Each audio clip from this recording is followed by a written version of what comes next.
സാംസങ്ങിന്റെ Samsung A21s എന്ന phone ഇന്ത്യയിൽ ലോഞ്ച് ചെയ്തിരിക്കുകയാണ്. ഈ ഫോൺ വരുന്നത് 16,500 രൂപ പ്രൈസ് റേഞ്ചിലാണ്.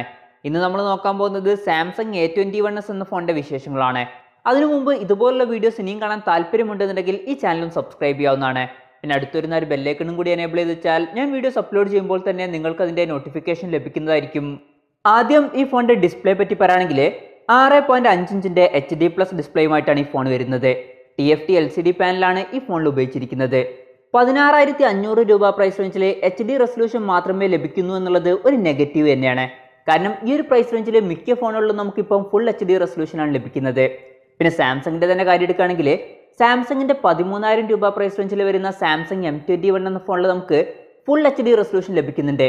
അതുമാത്രമല്ല ആ ഫോണിൽ AMOLED ഡിസ്പ്ലേയും കൊടുത്തിട്ടുണ്ട്. അപ്പോൾ സാംസങ്ങിന്റെ ഇതിനേക്കാൾ കുറഞ്ഞ പ്രൈസ് റേഞ്ചിൽ വരുന്ന ഫോണുകളിൽ വരെ ഇതിനേക്കാൾ ബെറ്റർ ആയിട്ടുള്ള ഒരു ഡിസ്പ്ലേ നമുക്ക് ലഭിക്കും. 20:9 എന്നുള്ള ആസ്പെക്ട് റേഷ്യോയിലാണ് ഈ ഫോൺ വരുന്നത്.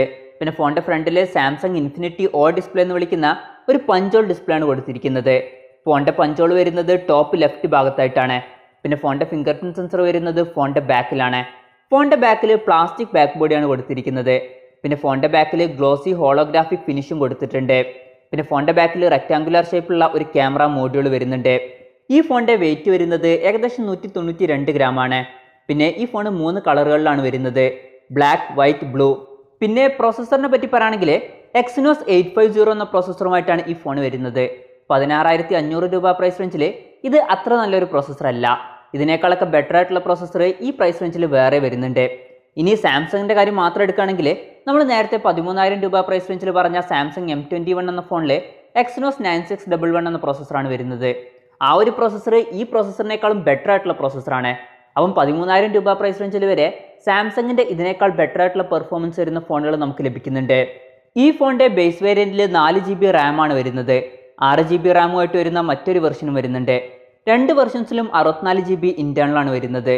6GB റാം വെർഷന്റെ വില വരുന്നത് 18,500 രൂപ പ്രൈസ് റേഞ്ചിലാണ്. ആ ഒരു പ്രൈസ് റേഞ്ചിൽ അറ്റ്ലീസ്റ്റ് 128GB ഇന്റേണലെങ്കിലും കൊടുക്കായിരുന്നു. പിന്നെ മെമ്മറി എക്സ്പാൻഡ് ചെയ്യണമെന്നുണ്ടെങ്കിൽ ഡെഡിക്കേറ്റഡ് മെമ്മറി കാർഡ് സ്ലോട്ടുമായിട്ടാണ് ഈ ഫോൺ വരുന്നത്. അതായത് 2 സിം യൂസ് ചെയ്യുമ്പോൾ തന്നെ ഒരു മെമ്മറി കാർഡ് നമുക്ക് സെപ്പറേറ്റ് ആയിട്ട് യൂസ് ചെയ്യാം. പിന്നെ ഈ ഫോണിൽ eMMC 5.1 സ്റ്റോറേജ് ടൈപ്പാണ് ഉപയോഗിച്ചിരിക്കുന്നത്. ഇപ്പം ഈ ഒരു പ്രൈസ് റേഞ്ചിൽ ഇതിനേക്കാൾ ബെറ്റർ ആയിട്ടുള്ള UFS 2.1 സ്റ്റോറേജ് ടൈപ്പ് ഒക്കെ നമുക്ക് ലഭിക്കുന്നുണ്ട്. അപ്പോൾ ഡിസ്പ്ലേയുടെ കാര്യത്തിൽ മാത്രമല്ല പ്രോസസ്സറിന്റെ കാര്യത്തിലും ഈ ഫോൺ നിരാശപ്പെടുത്തി എന്ന് വേണം പറയാൻ. പിന്നെ എടുത്തു പറയേണ്ട ഒരു കാര്യം, ഈ ഫോണിൽ സാംസങ്ങിന്റെ നോക്ക് സെക്യൂരിറ്റി നമുക്ക് ലഭിക്കുന്നുണ്ട്. അപ്പോൾ കുറച്ചും കൂടി ബെറ്റർ ആയിട്ടുള്ള ഒരു സെക്യൂരിറ്റി ഈ ഫോണിൽ നമുക്ക് ലഭിക്കും. പിന്നെ ഈ ഒരു ഫീച്ചർ ചിലപ്പോൾ നമുക്ക് M സീരീസിൽ ലഭിച്ചോളണമെന്നില്ല. അപ്പോൾ ആ ഒരു ഫീച്ചർ നിങ്ങൾക്ക് വേണമെന്നുണ്ടെങ്കിൽ ഈ ഒരു പ്രൈസ് റേഞ്ചിൽ സാംസങ്ങിന്റെ A50s എന്ന ഫോൺ വരുന്നുണ്ട്. അതിൽ നേരത്തെ പറഞ്ഞ പോലെ തന്നെ AMOLED ഡിസ്പ്ലേയും ഫുൾ HD റെസൊല്യൂഷനും അതുപോലെ തന്നെ ബെറ്റർ ആയിട്ടുള്ള പ്രോസസ്സറും വരുന്നുണ്ട്. കൂടാതെ ഈ ഒരു നോക്ക് സെക്യൂരിറ്റി എന്നുള്ള ഫീച്ചറും വരുന്നുണ്ട്. ഈ ഫോണിൽ 3.5mm ഓഡിയോ ജാക്ക് കൊടുത്തിട്ടുണ്ട്. പിന്നെ Android 10 ബേസ് ആയിട്ടുള്ള One UI സോഫ്റ്റ്വെയറുമായിട്ടാണ് ഈ ഫോൺ വരുന്നത്. ക്യാമറയെ പറ്റി പറയുകയാണെങ്കിൽ ഫോണിന്റെ പിന്നിൽ 4 ക്യാമറ സെൻസേഴ്സ് ആണ് വരുന്നത്. 48 മെഗാപിക്സലിന്റെ f2.0 അപ്പേഴ്സിൽ വരുന്ന മെയിൻ സെൻസറാണ് വരുന്നത്. പിന്നെ 8 മെഗാപിക്സലിന്റെ f2.2 അപ്പേഴ്സിൽ വരുന്ന അൾട്രാ വൈഡ് ആംഗിൾ ലെൻസ് വരുന്നുണ്ട്. ഇതിന്റെ ഫീൽഡ് ഓഫ് വ്യൂ വരുന്നത് 123 ഡിഗ്രിയാണ്. പിന്നെ മൂന്നാമത് 2 മെഗാപിക്സലിന്റെ f2.4 അപ്പേഴ്സിൽ വരുന്ന ഡെപ്ത് സെൻസറും 4ാമത് 2 മെഗാപിക്സലിന്റെ f2.4 അപ്പേഴ്സിൽ വരുന്ന മാക്രോ ലെൻസും വരുന്നുണ്ട്. ഫോണിന്റെ ഫ്രണ്ടിൽ 13 മെഗാപിക്സലിന്റെ f2.2 അപ്പേഴ്സിൽ വരുന്ന സെൽഫി ക്യാമറയാണ് കൊടുത്തിരിക്കുന്നത്. പിന്നെ ബാറ്ററിയെ പറ്റി പറയുകയാണെങ്കിൽ 5000 mAh ബാറ്ററിയുമായിട്ടാണ് ഈ ഫോൺ വരുന്നത്. അപ്പോൾ അത്യാവശ്യം നല്ലൊരു ബാറ്ററി ബാക്കപ്പ് ഈ ഫോണിൽ നമുക്ക് ലഭിക്കും. പിന്നെ ഈ ഫോണിൽ 15 വാട്ടിന്റെ ഫാസ്റ്റ് ചാർജിങ് സപ്പോർട്ട് ചെയ്യുന്നുണ്ട്. Type-C ചാർജിംഗ് പോർട്ടുമായിട്ടാണ് ഈ ഫോൺ വരുന്നത്. പിന്നെ ഈ ഫോണിന്റെ വിലയെ പറ്റി പറയുകയാണെങ്കിൽ 4GB റാം വെർഷന്റെ വില വരുന്നത് 16,499 രൂപയാണ്.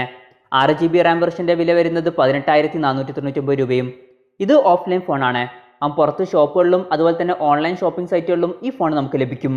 അപ്പോൾ ഓവറോൾ പറയുകയാണെന്നുണ്ടെങ്കിൽ ഈ ഫോൺ വളരെ ഓവർ പ്രൈസ്ഡ് ആയിട്ടാണ് എനിക്ക് തോന്നിയിട്ടുള്ളത്.